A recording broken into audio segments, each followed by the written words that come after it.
Bonjour et bienvenue à vous dans cette nouvelle vidéo. Je sais qu'avec ce titre droite, gauche, centre, extrême, différents partis pour le même résultat, je vais me faire taper sur les doigts par les partisans de ces différents partis justement, ce qui est tout à fait compréhensible. Je sais qu'il y a des personnes qui vont me reprocher de ne pas parler de l'UPR, de Jean-Luc Mélenchon, du Front National, comme étant des partis anti-système et qui ont le potentiel de sauver la France.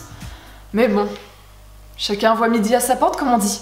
Ah, quel soulagement! Les primaires à droite sont enfin finies. On va être tranquille pour les fêtes de fin d'année. Mais après, on enchaîne aussitôt avec les primaires à gauche. Déjà, on sait qu'Hollande ne se représentera pas. Je pense que c'est une sage décision. Mais comme dit le fameux dicton, on sait ce que l'on perd, mais on ne sait pas ce que l'on gagne. Parce qu'avoir Monsieur Valls en président? Non. Non. Non. S'il vous plaît, Monsieur Hollande, revenez! Je tiens à préciser que le gouvernement avec Monsieur Valls, c'est de l'état d'urgence en mode illimité, du 49.3 en veux-tu, en voilà, de la loi travail que t'en voulais pas mais que t'as quand même eu, enfin bref, je vous refais pas le topo, vous savez mieux que moi. Ce qui est triste pour lui, c'est que j'ai l'impression que c'est le politicien le plus détesté des Français. Pourtant, d'après les derniers sondages de popularité, la cote de popularité de Monsieur Valls est en train d'augmenter. Je ne saurais vous dire ce qui explique ce phénomène. Est-ce que les médias sont en train de lui donner une nouvelle image pour que les élections se passent sans encombre? Comme on sait que les médias font la pluie et le beau temps lorsqu'il s'agit d'élections, je ne sais pas. En me baladant tranquillement sur Twitter, parce que oui, je suis une putain de no-life, je découvre ce beau tweet qui s'affiche juste en ce moment grâce à la magie du montage. Manuel Valls qui dit « C'était lors d'une interview sur France Inter le 15 décembre. Je connais parfaitement les effets pervers du 49.3. Et j'ai appris. Son utilisation est devenue dépassée. Trop brutale. » Non mais c'est bien! Comme quoi, on apprend tous les jours de nos erreurs. Je crois en la rédemption et en la repentance. Ce sont des valeurs qui me sont très chères.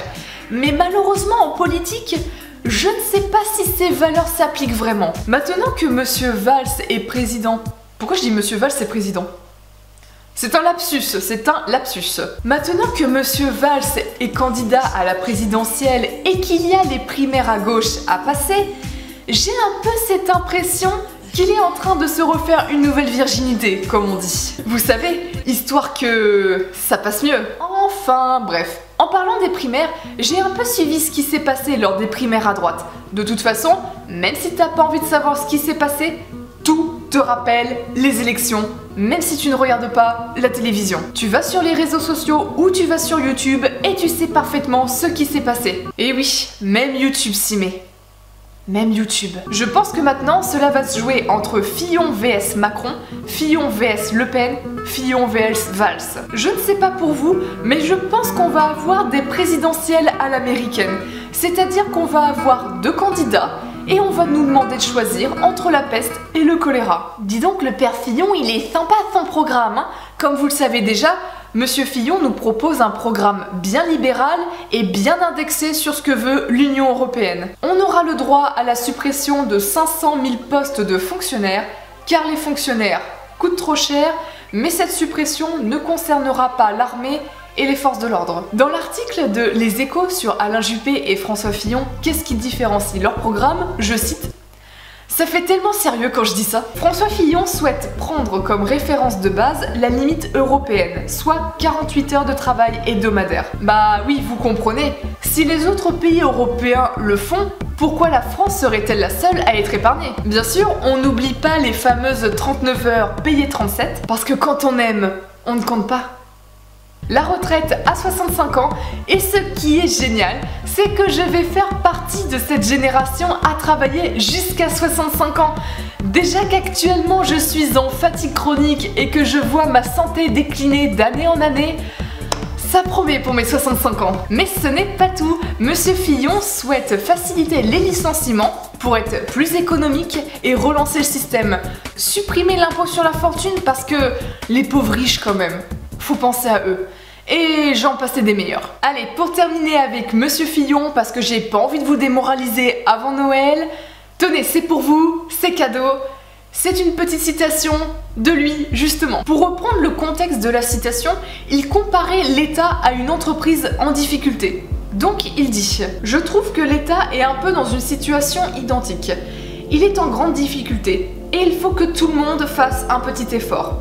On le fera de manière progressive, au fur et à mesure de la réduction des effectifs. » J'espère que vous avez autant rigolé que moi, parce que en fait, ce sont eux qui nous ont foutus dans la merde, et c'est à nous, les sans-dents, de nous sacrifier pour que le pays aille mieux. Lol.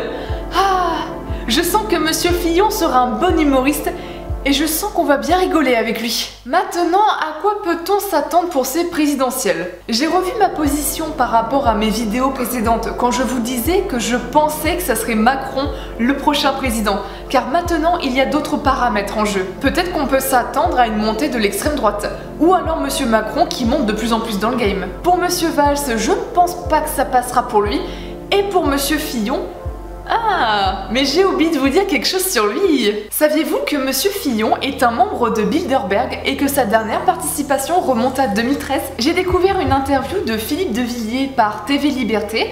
Donc Monsieur de Villiers est un ancien politicien français. Il a été sous-préfet, député européen, secrétaire d'État à la culture. Il est le fondateur du parti Mouvement pour la France.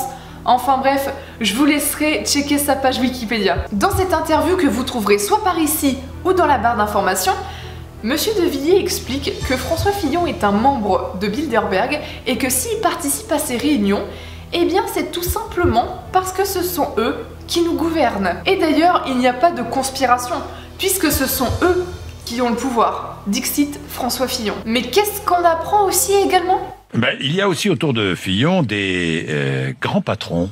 Oui, dans la galaxie Fillon se cache une véritable dream team de financiers, de chefs d'entreprise. Il y a par exemple Patrick Pouyanné, le PDG de Total, Pierre Danon, le directeur adjoint de la campagne de Fillon. C'est un chef d'entreprise qui a dirigé Numéricable, Capgemini ou British Telecom, mais surtout Henri Decastre, l'ex-PDG d'AXA, le deuxième assureur mondial. Il a quitté ses fonctions le 1er septembre dernier et rêve de s'engager en politique. Il est aujourd'hui à la tête du groupe Bilderberg, un cercle international de grands patrons influents.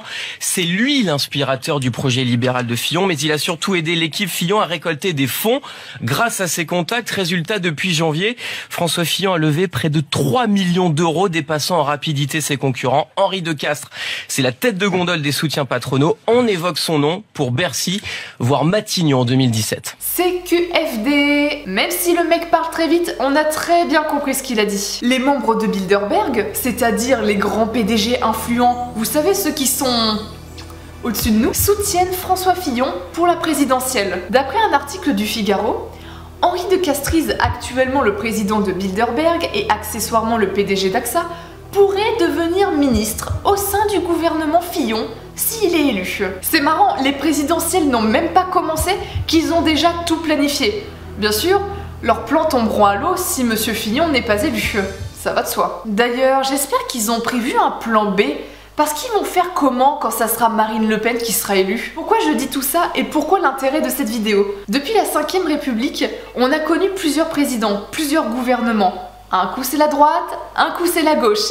Blanc bonnet, bonnet blanc. Et à chaque fois, c'est toujours le même constat. On n'est jamais satisfait de notre gouvernement. Comme je l'ai expliqué dans ma vidéo « Pourquoi je ne crois plus en la politique numéro 4, les présidentielles c'est du bidon », depuis que la France a intégré l'Union Européenne, elle n'est plus maître de sa destinée, et c'est l'Union Européenne qui choisit les lois nationales. Je pense que vous connaissez mieux que moi Monsieur Asselineau et ses conférences sur le fonctionnement de l'Europe. Si ce n'est pas le cas, je vous renvoie sur sa chaîne YouTube. En fait, les présidents qu'on a actuellement ne sont que des marionnettes au sein de l'Union Européenne, et qui au final n'ont pas beaucoup de pouvoir de décision. Et sans oublier Bilderberg et compagnie, mais ça, vous le savez déjà. Concrètement, peu importe qui sera notre futur président, on en chiera tous et on sera toujours perdant de toute façon. Ce que je reproche beaucoup dans la politique actuelle, c'est que c'est plus un moyen de nous diviser que de nous rassembler. Si vraiment il y avait une volonté de la part des politiciens, on pourrait trouver des terrains d'entente, débloquer des fonds, faire des concessions pour pouvoir avancer ensemble sur les vrais problèmes des Français, comme le chômage, la création de l'emploi, les conditions de travail, le pouvoir d'achat, la santé, l'écologie, le logement, etc.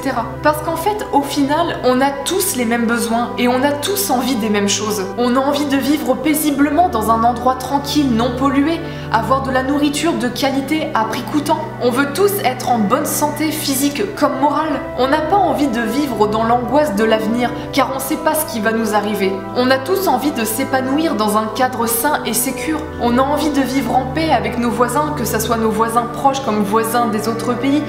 Et peu importe leurs traditions, leurs coutumes, leurs croyances et que sais-je encore, parce que nos voisins aussi ont les mêmes aspirations et les mêmes besoins que nous. Et quelque part, c'est ça qui nous rassemble et c'est là-dessus qu'on doit porter notre attention. Alors je ne sais pas si c'est à l'approche de Noël que je dis des trucs très cuculapraline, mais c'est quelque chose qui me tient à cœur. Je pense que le plus important, bien avant de changer le monde, le système, la société, les gens, c'est de se changer soi-même, de changer notre façon de voir les choses, notre perception de la vie, nos comportements face aux autres, et ainsi, de fil en aiguille, les mentalités changent. Je ne sais pas du tout quand est-ce que je vais publier cette vidéo, donc je vous souhaite au préalable de passer de bonnes fêtes de fin d'année, profitez d'être avec vos proches car on ne passe jamais assez de temps avec eux, et je vous souhaite également une bonne année et une bonne santé. Et je vous dis à bientôt dans une prochaine vidéo. Salut!